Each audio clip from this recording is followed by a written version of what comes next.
আবারও নতুন ব্লগে তোমাদের সকলকে স্বাগতম এবং আজকে আমি আবারও নতুন ব্লগ নিয়ে হাজির হয়েছি। আজকে আমাদের এইদিকে অনেক বৃষ্টি হয়েছে এবং এই বৃষ্টিতে আমি চারিদিক ঘুরে ঘুরে দেখি এবং কালকে ঈদ, আজকে বৃষ্টি হয়েছে। কালকে আমরা কি করে যে ঈদটা করব, বৃষ্টি হলে তো আমাদের পুরা ঈদটাই বরবাদ।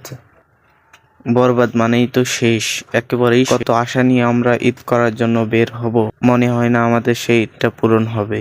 দেখা যাচ্ছে আমার বন্ধুটা ঈদের আনন্দে সে প্যান গোছানো শুরু করে এবং আমি রাস্তা ছেড়ে কাদা দিয়ে হাঁটছি, কারণ আজকে বৃষ্টি হয়েছে। এই বৃষ্টিতে পাখিরাও আনন্দ শুরু করে দিয়েছে, যেরকম ওরাও বৃষ্টিতে ভেজা শুরু করে দিয়েছে।